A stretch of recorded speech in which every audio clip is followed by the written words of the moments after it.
All right, episode 2 of season 2, called The Host. One of my fave episodes.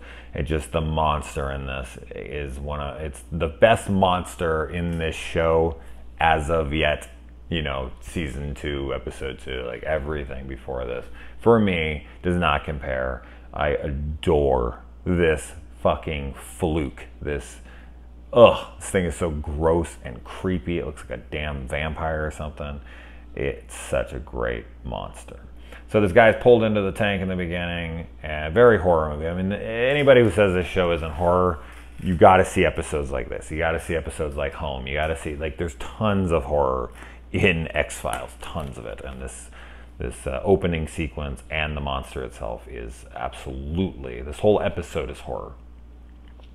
Mulder is still on that same assignment that he was on in the last episode, but he gets pulled out of that because Skinner requests Mulder for this assignment, but by himself, without Scully, which ends up costing this sanitation worker his life. Because if Scully was there, she probably would have identified what the hell that bite was and maybe possibly could have saved his life. Definitely better than that family practitioner they took his ass to.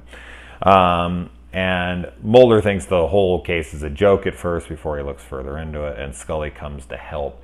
And he's just like, this is bullshit. And she's like, well, let me take a look at the body. And this is where she finds the fluke inside of this dead guy off the Russian freighter, which she finds out later from this new friend in the FBI that he gives her like a National Enquirer, and that's where she's getting her news from. So, which makes sense. Kind of like Men in Black when Tommy Lee Jones goes up to the gossip rags thing, and he's like, this is where you get your info, and he's like, this stuff is legit. That's kind of how Mulder reads that stuff.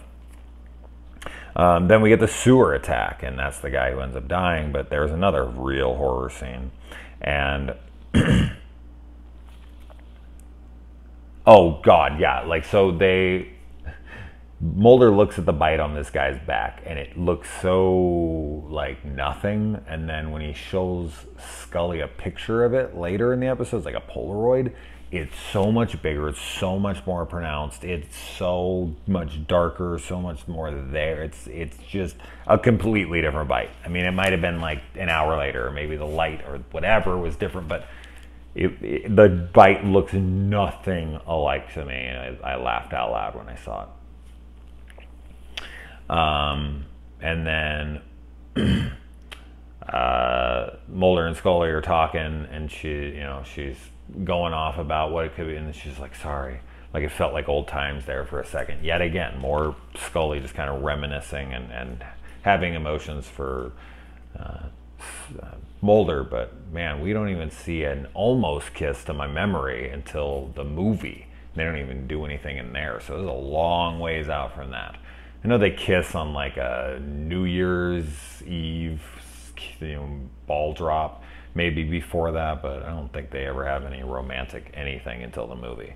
And then, yeah, so they find the thing. It's stuck in the pipes, whatever, and they bring it back and they throw it in this cage. And Scully comes and looks at it, and she's like, "Where is it?" She's looking, and she sees the thing, and she starts to study its physiology, and she's just like, this thing is kind of a hybrid of a man and a fluke, and it just became this monster, basically. Like, it can't stand trial, it can't do anything. It's a fucking legitimate monster.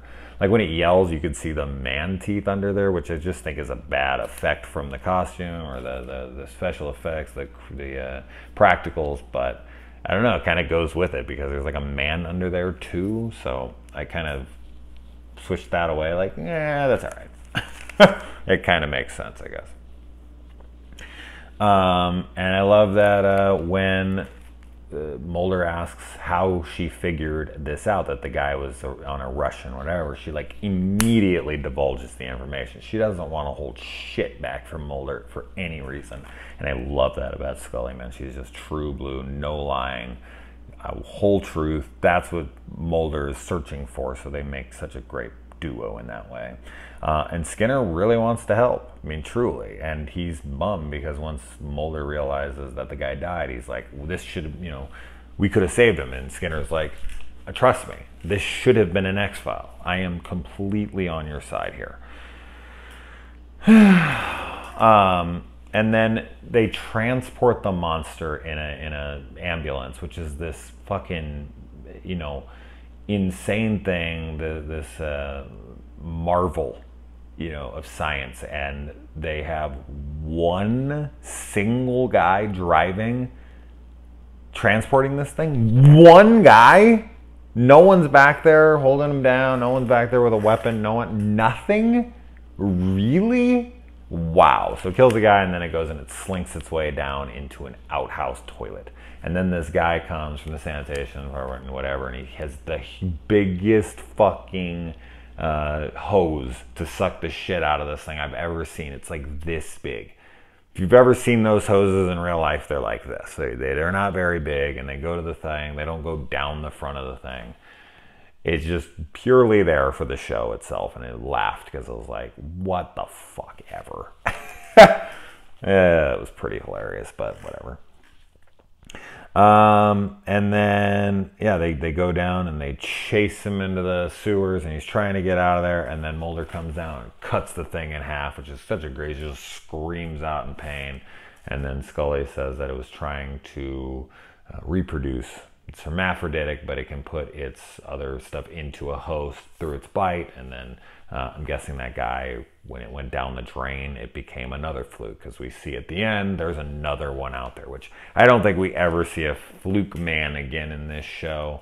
But yeah, I'm a big fan of this episode. So yeah, yet another episode. If anyone ever is like, X-Files isn't horror, throw this on for them and tell me it ain't horror.